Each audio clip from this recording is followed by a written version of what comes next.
Right thought, Samma-Sankappa. The general scriptural definition for the second factor of the Eightfold Path, right thought, is as follows. Monks, what is right thought? The thought of renunciation, the thought of non-ill will, the thought of non-cruelty. This is called right thought. Here is a definition which distinguishes between mundane and transcendent right thought. Monks, what is right thought? I say there are two kinds of right thought. There is the right thought that is affected by taints, classified as meritorious, bearing fruit in respect to the five aggregates. There is right thought that is noble, taintless, transcendent, a factor of the path. Right thought that is affected by the taints is the thought of renunciation, the thought of non-ill will, the thought of non-cruelty. Right thought that is noble, taintless, transcendent, a factor of the path is thinking, taka, reasoning, vitaka, intention, sankappa, concentrated thought, appana, firmly established thought, vayapana, focused attention, and the prerequisites for speech, vachi sankara, in one whose mind is noble, whose mind is taintless, who possesses the noble path and is developing the noble path. For the sake of brevity, here I will explain only the definition of right thought as a mundane factor. According to this definition, Samma-Sankappa refers to right intention, or to thoughts that go in a correct direction. This is in contrast to wrong thinking, Miccha Sankappa, of which there are also three kinds. 1. Thoughts of sensuality, Samma-Sankappa, Vitaka, thoughts tied up with sensuality, thoughts that are part of the search for and preoccupation with gratifying sense objects, or with things to satisfy craving and clinging. Selfish thoughts, such thoughts are marked by greed or lust. 2. Thoughts of ill will, Vyapada Sankappa, Vyapada Vitaka, thoughts accompanied by anger and aversion, indignation and displeasure, to see things in a negative light, to see others as adversaries, to see external things as the source of irritation.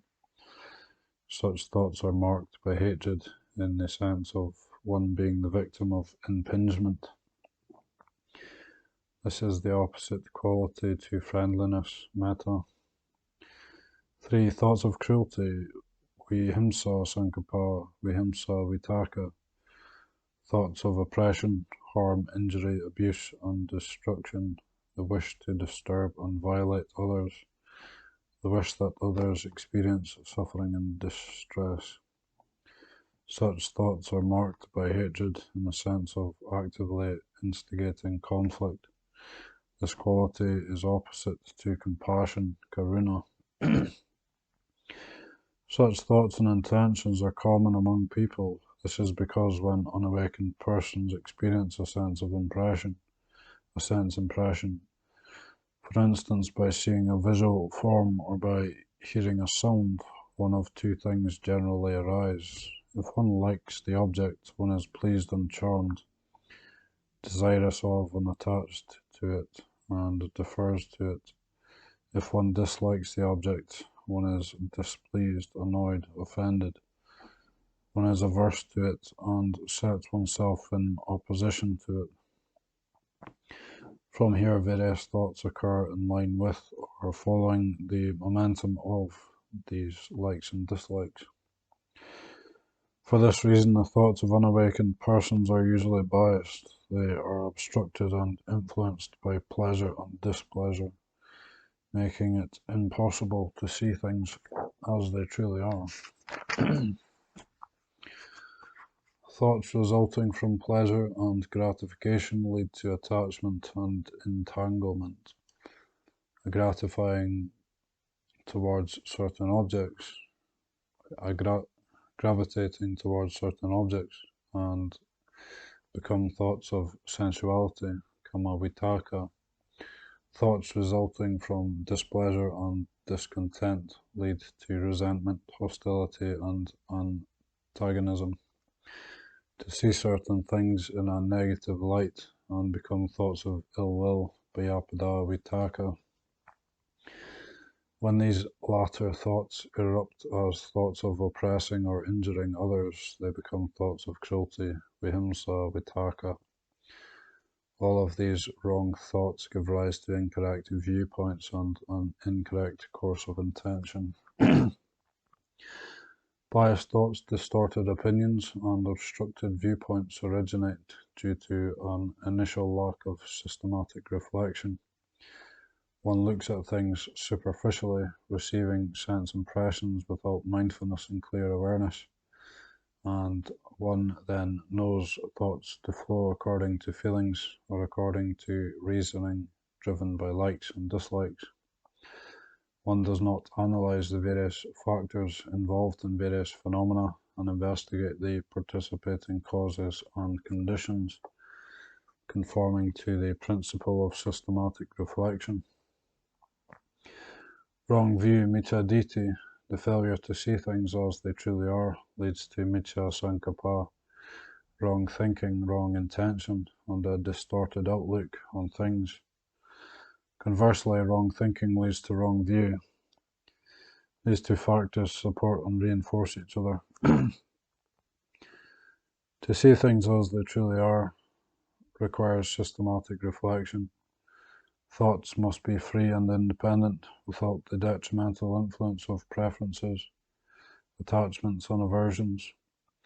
To enable this, one must possess both right view and right thought, and these two factors must be mutually supportive, just as in the case of incorrect understanding and thinking.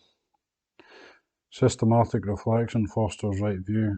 When one discerns things correctly, right thinking in regard to these things arises naturally, without bias, attachment, or aversion. When one is able to think objectively, free from likes and dislikes, one sees things as they are. Right view is enhanced. In this way, these two factors continue to support one another. Right thinking, Samma-Sankappa, the opposite of wrong thinking, refers to the state of mind in which there is independent thought and analytic reflection, free from bias, either as attachment or aversion. There are three kinds of right thought. 1. Thoughts of renunciation, ne Samma-Sankappa, ne kama vitaka. Thoughts free from greed, thoughts free from sensuality, unpreoccupied with objects, gratifying desire. Non-selfish thoughts, thoughts of relinquishment. The entire range of wholesome thinking. This form of thought is classified as thought free from lust, raga, or greed, lobha. 2. Thoughts of non-ill will, abhyapada sankappa, abhyapada vitaka. Thoughts free from anger, hatred, aversion, and negativity. In particular, this refers to the opposite qualities to ill will, to have thoughts of loving kindness, well-wishing, and friendliness, the wish for others to be happy. This form of thought is classified as thought free from hatred, dosa. 3. Thoughts of non-cruelty, avihimsa sankappa, avihimsa vitaka. Thoughts free from oppression, free from the intention to harm or injure. In particular, this refers to the opposite quality, to have compassion, the wish to help others, be free from suffering. This form of thought is similarly classified as thought free from hatred, dosa. In the context of Buddha Dhamma, when referring to a wholesome or virtuous quality that stands in contrast to an unwholesome or negative quality, instead of using an opposite, i.e. positive term, more often a negative more often a negating term is used. This leads some people to think that Buddhism is a negative or passive teaching. It teaches that goodness is merely the abstention from bad actions and abiding in a state of passivity. In the above context, wrong thinking is defined as thoughts of ill will, but right thinking, rather than being specifically defined as loving thoughts, is defined as thoughts of non-ill will, a negation of wrong thinking. I will address the misunderstanding that Buddhism is a negative or passive teaching at more length below, but allow me to offer 3 short explanations here refuting these charges. 1. The Eightfold Path emphasizes wisdom. Its goal is realization of the truth. It does not give sole importance to the stage of morality. One should recognize that right thought, Samma-Sankappa, is a path factor of wisdom, not of morality. The principle of right thought, which encourages people to abstain from ill will and to cultivate loving kindness, does not aim merely at establishing virtuous conduct, of refraining from killing and persecution, or of mutual assistance.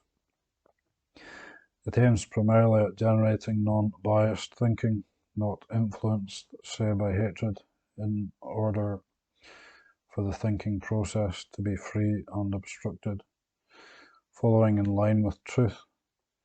In this way there arises correct and undistorted understanding. The best way to explain right thought is thus through negation, as free from greed, ill will, and cruelty. In the act of thinking or contemplating, if one is able to abstain from thoughts of covetousness and ill will, or the wish to harm or injure others, the thought process will be pure and is likely to accord with truth.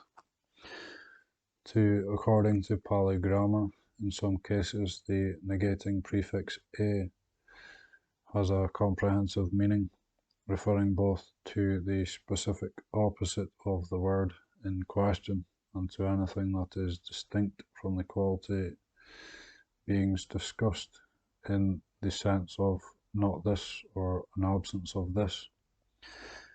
In other cases it refers specifically to the opposite of the word in question. The term akusala, for example, does not mean not wholesome, which could refer to indeterminate or neutral factors, neither good nor bad, but refers specifically to that which is unwholesome, the opposite to wholesome. The term amita does not refer to a neutral person, someone who is not a friend, but specifically to an enemy. In the context of right thought, however, the negating prefix a is comprehensive, referring both to the opposite and to whatever is distinct from the quality in question. The term Abhyapada-Sankappa, for example, refers both to loving kindness, which is the opposite to ill will, and to pure, non-biased thoughts, free from ill will. Wholesome qualities like loving kindness are thus already inherent in this path factor of right thought. 3. The meaning of the negating prefix a, besides being comprehensive, as mentioned above, is also more definite and categorical than the meaning of a term opposite to a quality in question. This prefix specifies the complete and thorough negation of an object, so that no trace of it remains. The term Abhyapada-Sankappa, for example, refers to thinking that is completely free from ill will. It refers to unbounded supreme kindness. This is different from the teachings on kindness and compassion found in some other doctrines, which limit these qualities by stating that only specific groups of people or specific kinds of living creatures are worthy of such kindness. In truth, all beings are worthy of kindness. Generally speaking, people engage in thinking in order to satisfy craving, tanha, in one way or another. Their thoughts may be subtly influenced by fixed view, ditthi, example, personal values. Alternatively, they may think subject to raw craving arising in that moment, which can manifest in three ways, as desire referred to as direct or explicit craving, tanha, as conceit, mana, self-aggrandizement, boosting the ego, protecting one's status, etc., or as an attachment to cherished views, ditthi. The thinking of unawakened people is thus said to be accompanied by I-making, ahankara, my-making, mamankara, and an underlying tendency to conceit, mana nutsaya. It is intertwined with fixed views, ditthi, craving, tanha, and conceit, mana. In sum, one can say that their thinking functions to serve craving. Thinking in order to satisfy craving can occur in both an affirmative and a negative fashion. As an affirmation, it manifests as thoughts of sensuality, thoughts of acquisition, self-gratification, and self-indulgence. As a negation, it manifests as thoughts of ill will, thoughts of conflict, negativity, dissatisfaction, antagonism, rivalry, fearing that others will get in one's way, animosity and hatred, or as thoughts of cruelty, wishing to oppress, prey on, or destroy others. In any case, thinking that panders to craving can be eliminated by systematic reflection, which discerns things according to the truth. Thinking accompanied by this form of systematic reflection is pure. It is not influenced by sensual desire, ill will, or cruelty. It does not veer off or get stuck on one single aspect of an object, and thus has an extensive range of engagement. In this sense, one can define right thought, Samma-Sankappa, as any form of thinking that does not involve selfish gratification, malevolent intent, or thoughts of persecution. This refers to right thought as a pure component of wisdom, which supports right view directly. Alternatively, thinking in order to satisfy craving can be eliminated by systematic reflection, which summons up wholesome qualities. Thinking accompanied by this form of systematic reflection uses thoughts that are opposite to sensuality, ill will, and cruelty, i.e., thoughts of renunciation, loving kindness, and compassion. It is a way of developing unique, wholesome qualities. Although this form of right thought also supports right view, it is directly linked to virtuous conduct. It leads to right speech, right action, and right livelihood. Right thought to thoughts of renunciation, thoughts of non-ill will, thoughts of non-cruelty, to wise reflection according to truth, which goes to right view and right action, free from sensuality, ill will, and cruelty. Wise reflection summoning wholesome qualities, and that's renunciation, loving kindness, and compassion, goes to right speech and right action and right livelihood. Note that this division simply shows the chief results of distinct forms of practice. It does not imply that these practices are completely separate from one another. Below is an illustration of how right thought is related to the two path factors of virtuous conduct: right speech and right action. Right thought here is given expression through the principles of the four divine abidings, Brahma Vihara, and the four favourable qualities, Sangha.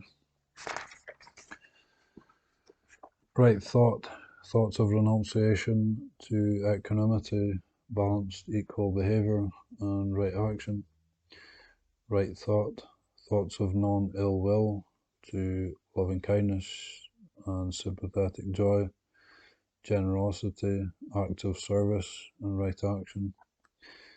Right thought to thoughts of non-cruelty, to sympathetic joy, to generosity, kindly speech, acts of service, to right action.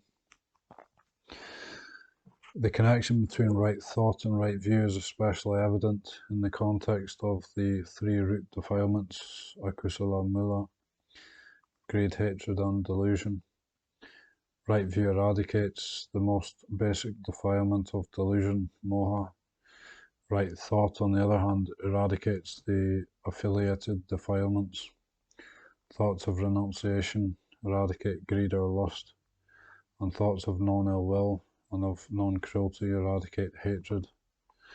In this way, these two path factors are thoroughly integrated and compatible. Developing these two initial path factors is considered an elementary stage of practice. At the beginning, wisdom has not yet reached the stage of completion. As with all path factors, their full range and potential may not be realized immediately, but rather they must be developed gradually. For this reason, in reference to the three kinds of right thought, thoughts of renunciation sometimes refers to a basic stage or to a symbolic gesture of taking ordination as a monk or of removing oneself from the life of a householder. Thoughts of non-ill will refers primarily to the practice of loving kindness, and thoughts of non-cruelty refers primarily to the practice of compassion. Granted, the wisdom a person develops here may be an expression of right view, of seeing things according to the truth, but it is not yet pure and free. It has not yet a complete realization. Completion is reached at the stage of equanimity, upekkha, which is based on concentration. Moreover, even loving kindness, metta, a virtue one can develop at initial stages of spiritual practice, is not as simple as people may commonly think. What people normally refer to as love in most cases is not true loving kindness. Let us review some basic principles in relation to loving kindness. Metta may be defined as friendliness, love, well-wishing, sympathy, mutual understanding, a wish for others to be happy, or a desire to foster well-being for all living creatures. Loving kindness is an impartial quality, both in terms of the person expressing the love and of the person who receives the love. Love should be mutual between subordinates and superiors, the rich and the poor, beggars and millionaires, high-class and low-class people, the laity and the ordained Sangha. Loving kindness is the first step in building healthy relationships between people. It leads people to see one another in a positive light, to express care for one another, and to exchange ideas in a reasonable manner. People then do not base their actions on selfishness or aversion. Loving kindness, along with the other sublime states of mind, Brahma Vihara, is said to be an attribute of a superior person. Here the term Brahma is defined as one who is superior. These states of mind thus belong to one who is excellent, whose heart is expansive, who is noble by way of virtue. This differs from how people generally judge a great person. Buddhism teaches that all people should cultivate and possess the four sublime states, elevating and broadening their minds. Many people believe that these qualities are the preserve of leaders in the community. Although this is a limited understanding, one can say that it emphasizes responsibility. Granted, everyone should develop the divine abidings. Leaders in particular, being role models, should excel in these qualities. But if people hold on to the belief that it is only the responsibility of leaders or of great people to develop these qualities, this will lead to a distorted understanding. It is important to understand the advantages, sampati, and disadvantages, vipatti, of loving kindness. Sampati here can also be defined as the fulfillment or benefit of loving kindness, whereas vipata can be defined as the failure or shortcoming of loving kindness or an incorrect practice in relation to it. According to the scriptures, the advantage of loving kindness is that it is able to quell ill will. Baya pa du pa samo eti sa sampati. The disadvantage is that it gives rise to infatuation. Sneha sambhavo vipati. There are some special observations in regard to this disadvantage. The term sneha refers to love and affection for an individual, a personal form of fondness and attachment. Example, putta sneha refers to love for one's children, and pariya sneha refers to love for one's wife. Such affection is a cause for favoritism, and it may lead to inappropriate actions performed to help the person who is the object of affection. This bias is referred to as chandagati, bias due to love. Examples for such affection are statements like, he has a unique love for me and he loves her exceedingly, which may express an absence of true loving kindness.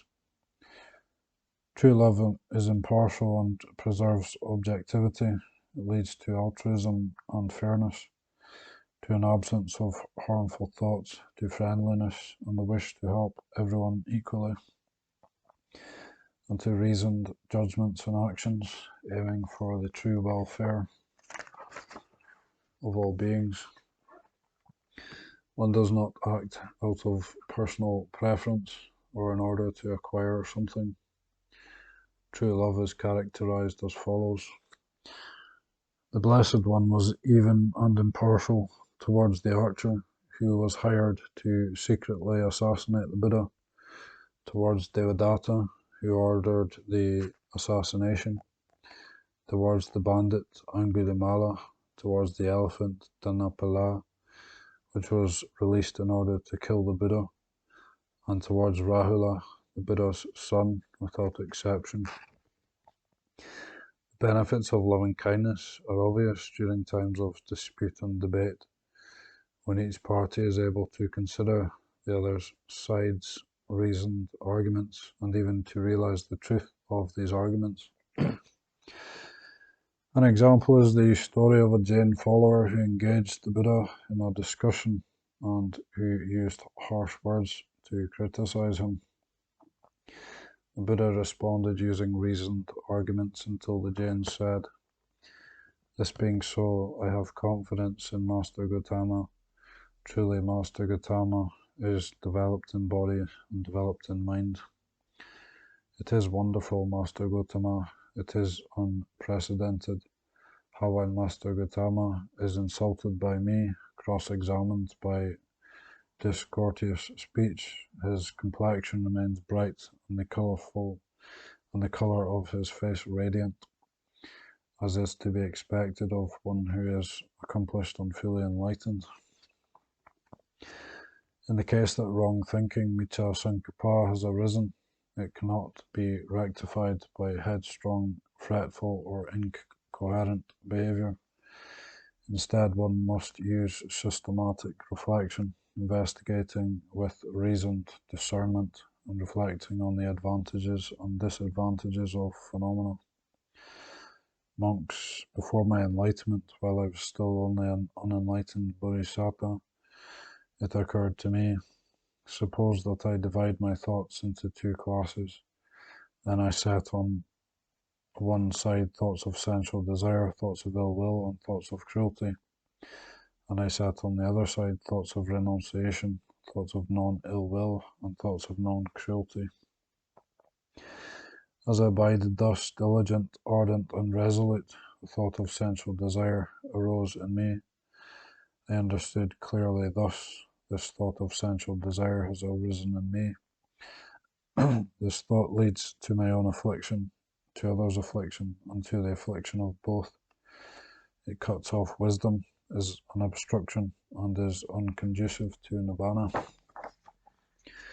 When I considered this leads to my own affliction, it subdued in me, it subsided in me. When I considered this leads to others' affliction, this leads to the affliction of both, it subsided in me. When I considered this cuts off wisdom, is an obstruction, and is unconducive to nibbana, it subsided in me. Whenever a thought of sensual desire arose in me, I abandoned it, diminished it, did away with it. As I abided thus, diligent, ardent, and resolute, a thought of ill will arose in me, a thought of cruelty arose in me. I understood clearly. Whenever a thought of cruelty arose in me, I abandoned it, diminished it, did away with it. Monks, whatever a monk frequently thinks about and ponders over, that will become the inclination of his mind. If he frequently thinks about and ponders over thoughts of sensual desire, he abandons the thought of renunciation to cultivate the thought of sensual desire. And then his mind inclines to thoughts of sensual desire. If he frequently thinks about and ponders over thoughts of renunciation, he abandons the thought of sensual desire to cultivate the thought of renunciation. And then his mind inclines to thoughts of renunciation. The initial stage of spiritual practice incorporating these two path factors can be summarized as follows. Monks, a monk possessed of four things is called one who follows an unerring way of practice and who begins to build the basis for the destruction of the taints. The four things are the thought of renunciation, the thought of non-ill will, the thought of non-cruelty, and right view.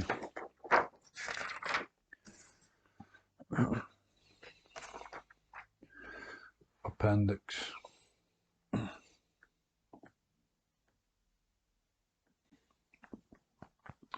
Relationship between internal qualities and external actions. The earlier translation in the section titled Right Thought, Samma-Sankappa, combines the dual teachings on the four divine abidings, Brahma Vihara, and on the four favourable qualities, Sangha with three of the path factors. The divine abidings are included in the factor of right thought, and the four favourable qualities are included in the two factors of right speech and right action. The purpose for combining these is twofold. One, to prevent confusion and to enable a correct distinction between fundamental mental qualities, behaviour on the level of thought, and qualities which are expressed outwards, behaviour on the level of external conduct. In particular, there tends to be confusion about the four divine abidings, which some people talk about or define as forms of outward practice and conduct. In fact, these abidings say of loving kindness are inherent mental qualities. They exist on the level of thinking and are associated with right thought.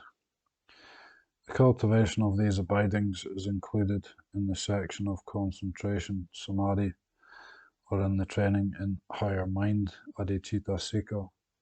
For this reason, the four divine abidings are classified as one group of meditation, kamattana, in the list of 40 meditation techniques. They are connected with mental cultivation, chitta bhavana.